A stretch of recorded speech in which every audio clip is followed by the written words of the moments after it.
With just 2 months to go until the Iowa caucuses, the first state to vote in the presidential race, there are some signs of trouble for Governor Jeb Bush, who is well behind the pack and in 5th place in the latest national poll. This despite a multi-million-dollar ad blitz from a super PAC supporting the governor's campaign.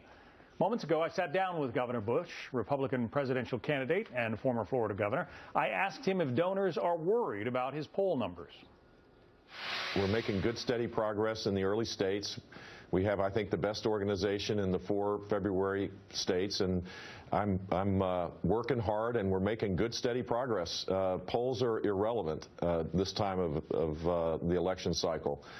Ask me what's going on in February, and the polls will be a little bit more relevant because that's when people are going to actually make up their minds. It is worth pointing out that 8 years ago, Rudy Giuliani was on top of the polls. You think you can turn this around? Absolutely. I feel really good about where we are.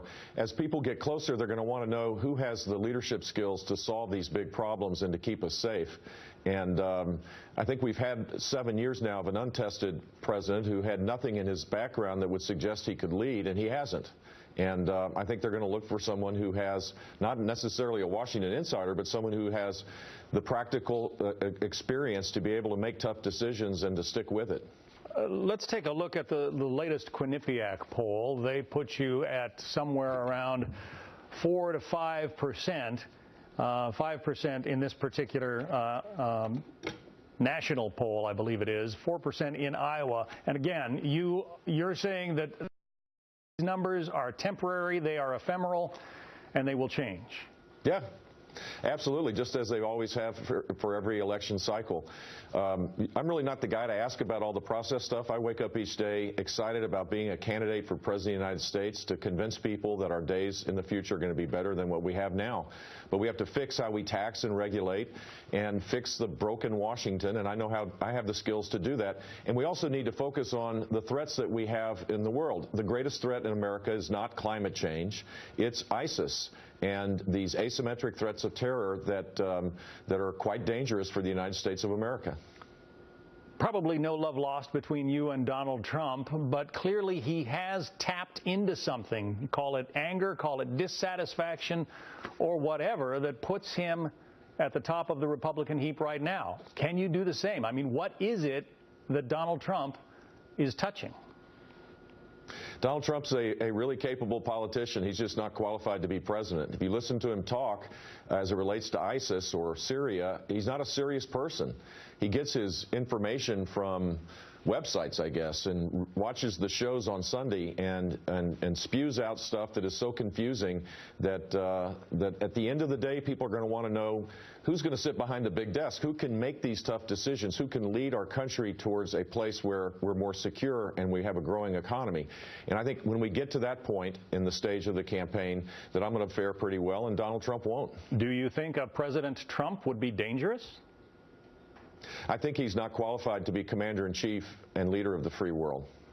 You have a new ad out featuring several Medal of Honor recipients, many of whom I've had the privilege and honor to meet, talking about you as the best qualified. I want to play a clip of that now. Jeb Bush. Jeb Bush will rebuild our military and make us proud to be Americans. Jeb Bush is ready to take the role of commander-in-chief. Jeb Bush has the experience and those leadership skills. He represents the beliefs of this country. He'll have the American people's confidence, and he will be respected on the world stage. When you have men like Leo Thorsness, a Vietnam POW for more than 4 years, when you have them backing you, what does it say to the voters? Well, it says that they've made the determination that I do have the leadership skills to solve problems, to unite the country, and to keep us safe.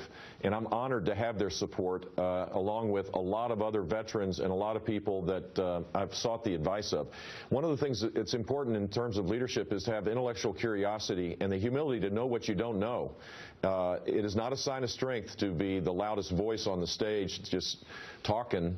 It's important to actually seek the advice of the best and brightest and to earn their support, and that's what I've done, and I'm honored to have their support. Hillary Clinton, who appears on her way to the Democratic nomination, seems to be trying to project a more muscular foreign policy than Barack Obama. What would you say about Hillary Clinton's plans for something like ISIS?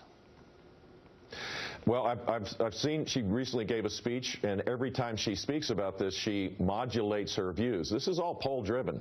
She is totally a focus grouped candidate, and she'll change her views whenever she thinks that the American people or the Democratic primary voters are moving away from her. We need a president that believes what they believe and can persuade people and convince people that their point of view is an informed view, and it's important to act on it. So I don't, you know, next week she'll have a different view. I just don't have any confidence that she's serious about her views on foreign policy. They've been all over the map.